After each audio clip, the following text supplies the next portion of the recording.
Sir నేనొక బాధితుడిని.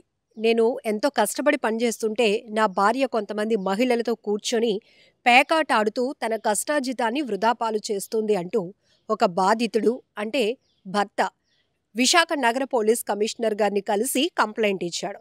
అయితే లోకల్‌గా ఉన్న పోలీస్ స్టేషన్‌లో చాలా సార్లు కంప్లెయింట్ ఇచ్చినా, వీళ్ళందరినీ పిలిచి కౌన్సెలింగ్ ఇచ్చి పంపించేస్తున్నారు సార్. దయచేసి మీరు దీనిపైన సీరియస్‌గా యాక్షన్ తీసుకోండి. ఎందుకంటే ఎంతో కష్టపడి పనిచేస్తూ వస్తున్నాం. అంతో కొంతో సంపాదించుకుంటున్నాం. దాన్ని బాధ్యతగా చూసుకోవాల్సినటువంటి కొంతమంది మహిళలు ఇలా బాధ్యతారాహిత్యంగా కాలక్షేపానికి పేకాట ఆడుతూ ఆ సొమ్మును వృధా చేస్తున్నారు. ఇది చాలా ఇంపార్టెంట్ విషయమని ఆయన సిపి గారికి చెప్పారు.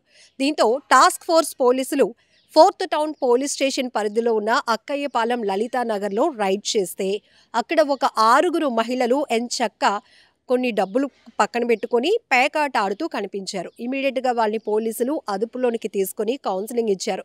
"ఏంటమ్మా మీరు మహిళలు కదా! మీ పైన చాలా బాధ్యతలుంటాయి.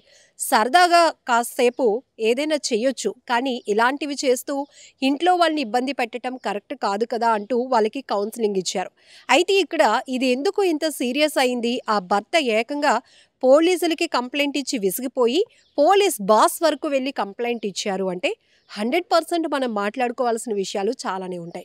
ఎందుకంటే ఇప్పుడు కుటుంబ బాధ్యతల విషయంలో పేరెంట్స్ ఇద్దరిది కూడా కీలకమైన పాత్ర. అంటే అటు భార్యది, భర్తది. ఎవరు సంపాదించినా కూడా వచ్చిన అమౌంట్‌ని ఎలా ఖర్చు పెట్టాలి, పిల్లల కోసం ఎలా ప్లాన్ చేసుకోవాలి, ఫ్యూచర్‌లో వాళ్ళ హెల్త్‌కి సంబంధించి ఎలా ప్లాన్ చేసుకోవాలి. ఇది ఒక సవ్యంగా నడిచే ఫ్యామిలీ సిస్టమేటిక్‌గా నడిచేటటువంటి ఫ్యామిలీ తీరు. కానీ కొంతమంది మహిళలు, పురుషులు ఇక్కడ ఎవరిని తీసిపోలేదు. సో, బాధ్యత రాహిత్యంగా, బాధ్యత లేకుండా జులాయిగా ఇలాంటి ఆటలాడుతూ, పేకాటలాడుతూ, మద్యానికి బానిసవుతూ, లేకపోతే విచ్చలవిడిగా ఖర్చులు పెడుతూ, కుటుంబంలో లేనిపోని సమస్యలకు వీళ్ళే కారణమవుతున్నారు కాబట్టి, ఇతను తన భార్య పైనే కంప్లెయింట్ ఇస్తున్నాను అని ఆలోచించకుండా ఒక బాధితుడిగా వెళ్ళి పోలీస్ బాస్‌కి తన గోడు వెళ్లబుచ్చుకున్నారు. ఇక్కడ రైడ్ చేసేటప్పటికి టాస్క్ ఫోర్స్ పోలీసులు లలితానగర్ ప్రాంతంలో 6 మహిళలు పేకాట ఆడుతున్నారు. వాళ్ళని పోలీస్ స్టేషన్‌కు పిలిచి కౌన్సెలింగ్ ఇవ్వడమే కాకుండా వాళ్ళ దగ్గర నుంచి రూ. 22,000 నగదు కూడా స్వాధీనం చేసుకున్నారు పోలీసులు. సో, ఇక్కడ మనం ఒకటి మాట్లాడుకోవాల్సిందేంటంటే ఈ మధ్య సోషల్ మీడియా చాలా యాక్టివ్ రోల్‌లో ఉంది. ఎక్కడ ఏ చిన్న విషయమైనా చాలా వింతగా వైరల్ అవుతూ ఉండటం చాలా కామన్ అయిపోయింది. కానీ కొన్ని వీడియోలు వైరల్ అయితే అయ్యాయి కానీ కొంత లెసన్ కూడా మనకి నేర్పిస్తున్నాయి అని చెప్పడంలో ఎలాంటి డౌట్ లేదు. చాలా వరకు వీడియోలు నాలెడ్జ్ ఇస్తున్నాయి. కొన్ని అలర్ట్ చేస్తున్నాయి. ఆ కోణంలో మనం ఆలోచిస్తే గనక ఖచ్చితంగా ప్రతి వీడియో పనికొచ్చేదే అవుతుంది. ఎందుకంటే కొంతమంది ఆకతాయితనంతో చేస్తున్న పనులు ఆఖరికి మన కుటుంబ వ్యవస్థల్ని వీధి పాలు చేయటాని వరకు కారణమవుతున్నాయి. ఇక్కడ మహిళలు పేకాటాటం క్లబ్ కల్చర్ అనేది మనం చూస్తూ ఉంటాం. అది కొంచెం హైఫైడ్‌గా లైఫ్ స్టైల్‌లో ఉండేవాళ్ళకి. కానీ ఇప్పుడు పోలీసులు అదుపులోనికి తీసుకొని కౌన్సెలింగ్ ఇచ్చిన ఈ మహిళల పరిస్థితి మిడిల్ క్లాస్ ఫ్యామిలీ. అందుకే ఆ భర్త నేనొక బాధితుడిని అంటూ పోలీసుల్ని అప్రోచ్ అయ్యాడు. పోలీస్ బాస్‌కి తన బాధని వెళ్ళగక్కుకున్నారు. ఎందుకంటే కష్టార్జితం చేసి ఎంతో కొంత సంపాదిస్తున్నాం. శాలరీ పైనే ఆధారపడి జీవించే వాళ్ళకి ఒక రూపాయి వేస్ట్‌గా బయటికి వెళ్ళినా కూడా చాలా పెయిన్‌గా ఉంటుంది. ఎందుకంటే కష్టపడేవాడికే ప్రతి రూపాయి విలువ తెలుస్తుంది కాబట్టి.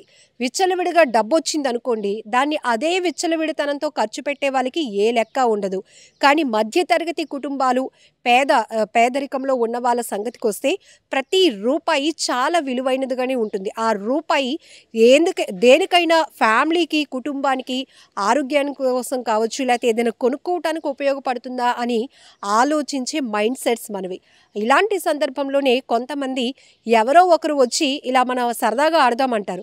అది కాస్త వ్యసనంగా మారిపోతే కుటుంబ వ్యవస్థలు ఏమైపోతాయో తెలుసా? చాలా వరకు ఇప్పుడు మనం సోషల్ మీడియాలో వైరల్ అవుతున్న వీడియోలు కూడా చూస్తూ ఉన్నాం. సో, డ్రెస్సింగ్ కల్చర్ మారుతోంది, హ్యాబిట్స్ మారుతున్నాయి, విచ్చలవిడితనం పెరుగుతోంది. భార్య భర్త విషయంలో కావచ్చు, భర్త భార్య విషయంలో కావచ్చు నెగ్లిజెన్సీగా ఉండటం, పిల్లల్ని పక్కన పెట్టటం ఇవన్నీ నడుస్తూ ఉన్నాయి కాబట్టి అంత దూరం వరకు ఆయన ఫ్యామిలీ పరంగా అంత నష్టపోకుండా ముందే అలర్ట్ అయ్యి ఇలా పోలీసులకు తన భార్య గురించి, తన భార్యతో పాటు పేకాట ఆడుతున్న గ్రూప్ మొత్తాన్ని పట్టించాలి అనుకున్నాడు. ఒక రకంగా వాళ్ళని పట్టించాలి అనే కన్నా బుద్ధి చెప్పాలి అనే ఒక ప్రయత్నం. ఎందుకంటే తను చాలా సార్లు చెప్పి చూసాడంట. "ఇదేంటమ్మా మనం ఇంత కష్టపడుతుంటుంటే నువ్వొచ్చి పేకాట ఆడుతున్నావు, డబ్బులు పోగొడుతున్నావు. ఇదంతా మనకు అనవసరం. ఒక్కోసారి నువ్వు డబ్బులు పేకాటలో నీకొచ్చినా కూడా అది మన కష్టార్జితం కాదు. అది పర్మనెంట్ కాదు. శుభ్రంగా చక్కగా ఒక హుందాతనంగా సాంప్రదాయంగా నువ్వు మెయింటైన్ అవ్వాలి" అని చెప్పి చూస్తే ఆమె నెగ్లిజెన్సీ, ఆమె కనీసం భర్త మాటల్ని కూడా వినిపించుకునే పరిస్థితిలో లేదు కాబట్టి ఇంతకుముందు కూడా 4th టౌన్ పోలీసులకు అతను కంప్లైంట్ ఇచ్చారు. పోలీసులు మాత్రం ఏం చేస్తారు, ఇది పెద్ద నేరం కాదు, ఘోరం కాదు, అలా అని వాళ్ళని పిలిచి కౌన్సిలింగ్ ఇచ్చి పంపించేశారు. ఇలా కాదు, ఒక్కసారి వీళ్ళపై రైడ్ జరిగి వీళ్ళు పేకాట కోసం పెడుతున్నటువంటి డబ్బులు ఏదైతే ఉందో అది పోలీసులు తీసేసుకుంటే ఆ తర్వాత వీళ్ళకి దాని విలువ తెలిసొస్తుంది అనే ఒక ఆలోచనతో నేరుగా పోలీస్ కమిషనర్ గారు అయిన శంకబ్రత బాగ్జీ సార్ని కలిసి ఈ విషయాన్ని తను చెప్పుకొని వచ్చాడు. దీంతో టాస్క్ ఫోర్స్ పోలీసులతో రైడ్ చేయించినటువంటి సిపి గారు ఈ రైడ్లో 6 మహిళల్ని పేకాట ఆడుతూ ఉంటుండగా అదుపులోనికి తీసుకోవడం జరిగింది. వారికి కౌన్సిలింగ్ ఇచ్చి పంపించేశారు. వాళ్ళ నుంచి 22,000 రూపాయల నగదు కూడా స్వాధీనం చేసుకున్నారు. సో ఈ వీడియో పైన మీరేమంటారో కూడా కామెంట్ బాక్స్లో మెన్షన్ చేయండి. ఖచ్చితంగా మనం చెప్పొచ్చు, కుటుంబ వ్యవస్థ అనేది ఇక్కడ భార్య భర్త ఇద్దరి చేతుల్లో చాలా ఈక్వల్గా సమానంగా బాధ్యతలు ఉంటాయి. ఒకరు ఇంటిని చూసుకునే బాధ్యతలు తీసుకుంటే ఇంకొకరు బయటకు వెళ్ళి పనిచేసే బాధ్యతలు తీసుకుంటారు.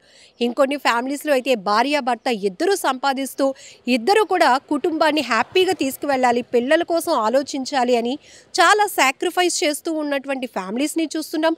విపరీతమైన ఒత్తిడిని ఎదుర్కొంటున్నటువంటి వారిని చూస్తున్నాం. సో ఇది కొంత ఇన్స్పిరేషన్. మరి వీళ్ళ చేస్తున్నది ఇన్స్పిరేషన్ అంటామా?